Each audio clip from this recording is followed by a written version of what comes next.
In 2 days, we got more snow than we've had in the last 2 years combined. And so with that, I'm gonna stay in and make myself a coffee and chat with you guys about embroidery, which to my mind is seriously undervalued in our society right now, even though it is an enduring art form. Let's get into it. And that's good enough for me. I'm not even gonna stir it.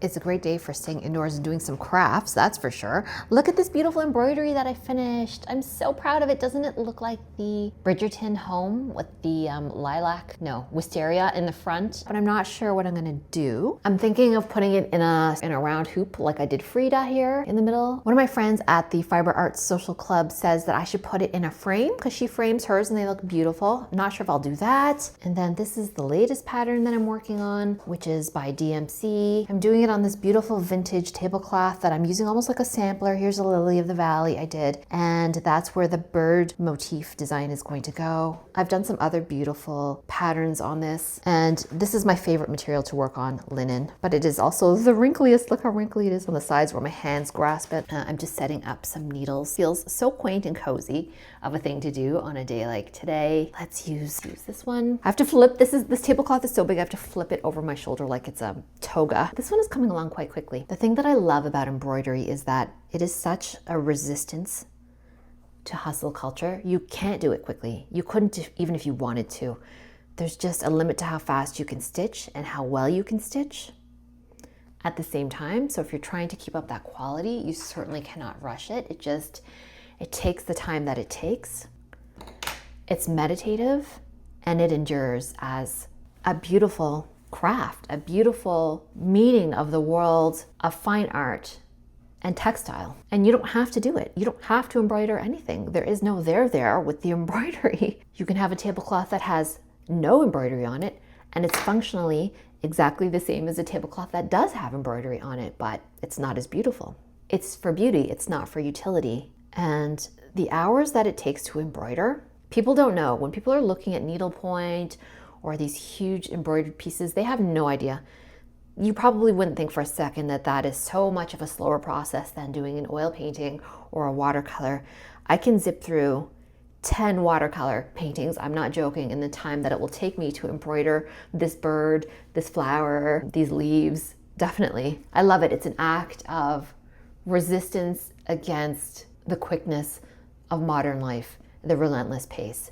This craft is as slow as it was in the year 1120, you know? Like it might be slightly faster because the materials and the needles are maybe slightly straighter, but not really. In fact, they might have been faster then, just practicing it so much more frequently. Even crocheting and knitting have a utility, right? There's a utility to it at the end of the day. And I love that there's no utility to this. And I know that sounds ridiculous. I should maybe be ashamed because we're living in productivity culture, and I don't care. I don't care. It draws me to it even more. You have to breathe. You have to focus. You have to look at what you're doing. There are no real shortcuts in embroidery, and I love that. Nobody except for fellow textile artists will ever understand by looking at it the love and the care that goes into these pieces. And I think that's kind of cool too. It's like we're in a secret society. Like no one really understands except for fellow embroiderers, maybe people who do beading and stuff like that. But I flit from different mediums. You know, I'm drawing sometimes, I'm painting sometimes, but I always come back to embroidery as a place to steady myself, to re-energize, rejuvenate, to stew on ideas, to be in my own company, to be in other people's company, because it's a great social activity too. It's nice when you're in a group of people, and if you are embroidering, you don't have to keep up a steady stream of chat. You can retreat into yourselves while you're together for a bit, or you can chat as much as you want. It's very conducive to doing that as well. So I'm just working on this sleeve and it's coming up quickly. This should be much tighter and I will tighten it. I'm just trying to get this one stitch in. These little things are called waist knots, and that's just how you start it off. You start it with a knot. I decided to put my embroidery down for a little bit and get outside for a walk while the sun was still shining, and it was blustery, beautiful, bright, very cold, crisp. Went for a walk and just want to finish up my thoughts here, which is that I wish embroidery would get a little bit more respect than it does. It's actually older than the medium of oil paint. I mean, there are other paints that are older than that, but If you told somebody that, I think that they would be hard pressed to believe it. And I do think that because it's so heavily associated with women, it also doesn't get the respect that it deserves.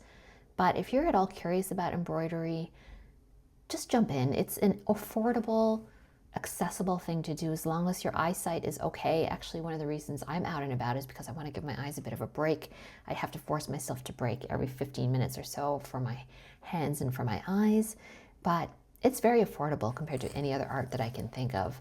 Needles don't cost much. Thread does not cost much. You can use thrifted fabrics. You can use something you already own and just add a little embellishment on it. So with that, I will leave you with these thoughts.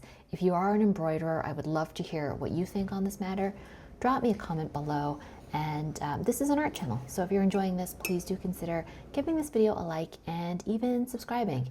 If you subscribe, I'll know that you're interested in embroidery stuff, because I've made embroidery videos in the past and no one has watched them, so I'd be curious to see if this one picks up any traction. I would love to make more of these if you're into it. Thanks for watching. We'll catch you in the next video.